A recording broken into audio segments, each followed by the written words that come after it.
why we're starting content marketing, why we're starting our podcast, why we're starting our social media in the first place. I like to kind of present things in threes, right? So 3 hurdles of content marketing. This is separate from the 3 reasons.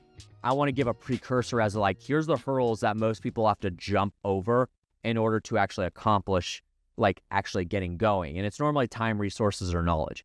So time being like the capacity that you commit to it. If you think you could do 3 podcast episodes a week, but you're scheduling a lot for 1 podcast episode a week because it's a lot more time commitment than you might think. These are things that you got to know. You have to understand about your capacity when you're going into this space of creating content. And then also resources, obviously. And one of the things that we're going to be talking about is personnel. Personnel is one of those things like resources or camera. I know some people that like I could tell you probably 15 or 20 businesses over the years that I've walked into their office and there was a stack of boxes that were unopened in the corner of their office of camera gear and lights and stuff like that, microphones. And it's just because they don't know how to set any of that stuff up, which that spills into knowledge as well. But resources are like equipment and tech and that sort of thing, softwares. I was having an issue with Riverside. That was one of the hurdles that I had to jump over in order to get this presented to you. Because resource-wise, I thought I could use Riverside to stream and I wouldn't have any issues, but it was just simply not making it public for you guys to watch it.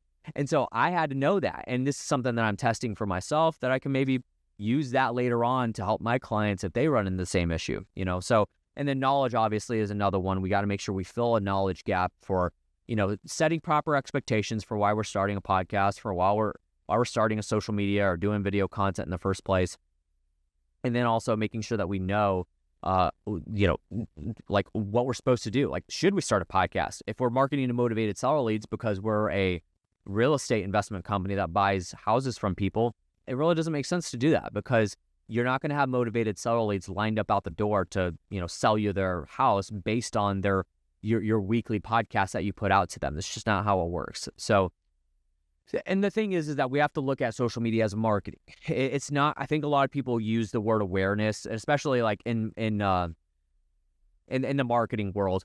Marketers like to use the word awareness almost as a cop-out. And I try to stay away from that word as much as possible. But yes, we do want people to know who we are and be in front of our audience as much as possible.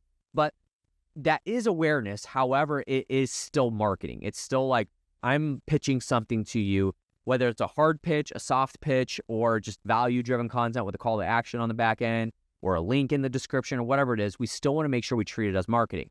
So you're not just starting a podcast just because it was something you wanted to do for whatever reason, because it was a passion project or something like that. We're still leveraging it to make sure that we're building an audience of people that are in our target demographic sphere, and we're going to be marketing to them. So, and I'll talk about that. There'll be one of the presentations that we go over later on in the week that I talk about how to set up your call to actions and that sort of thing. But it's important to remember that we are using this stuff as marketing, because just doing it to just do it is not going to pay the bills. We want to make sure that we're leveraging it that way. And you got to remember, not every platform is going to work for you. All platforms do need to have a purpose. You need to have a conversion plan, and I'm not talking like you need a 45-step funnel to drop people into. Even if it's as simple as like, on TV advertising, you may have the message go out and then it just says, call us today at 1-800 like sell your house now, or whatever it is. I know it's more than however many digits are in a phone number, but whatever that call to action is, even if it's something simple like that, we still want to make sure people know how to get a hold of us. We need to make sure we know, like, the person that we're marketing to knows that they are our target demographic, that we have something to offer them, and then how to get in contact with us. And so we got to make sure that that's all set up in place. And you can do that easily with organic content. And then you got to know your demographic. I always say, know your demographic better than they know themselves. Study them. Make it like a mission for you to know who you're going after, because if you can really strategically dial that in, then you're going to be able to leverage this world of content, social media, podcast, YouTube, or whatever it is, very specifically to the demographic, because you know who they are, what they consume, how much they consume, how much of what you put out they consume, and that sort of thing. So we want to make sure that we're very focused in on that. One of the things I like to start off with is, when we're creating high value content marketing, I always love dropping this statement in here, because I think it's really encompassing of what content marketing is in the first place and the purpose of it. So this statement says people don't buy the best products and services, they buy the products and services they understand the fastest.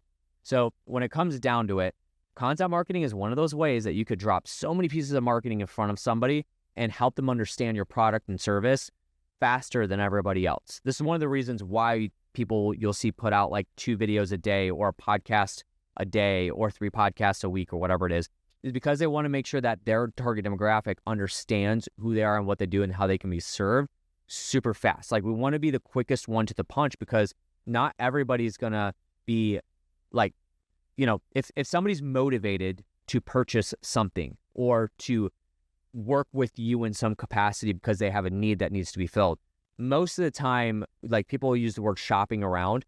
Most of the time people, if they're looking at that point or they come across it, they're actively looking. So we want to make sure we're fast to the punch quicker than the rest of our demographic to get to them to make sure that we leverage that motivation and have people work with us. So content marketing can do that extremely well because you can literally drop in front of people however often that you need, depending on their motivation.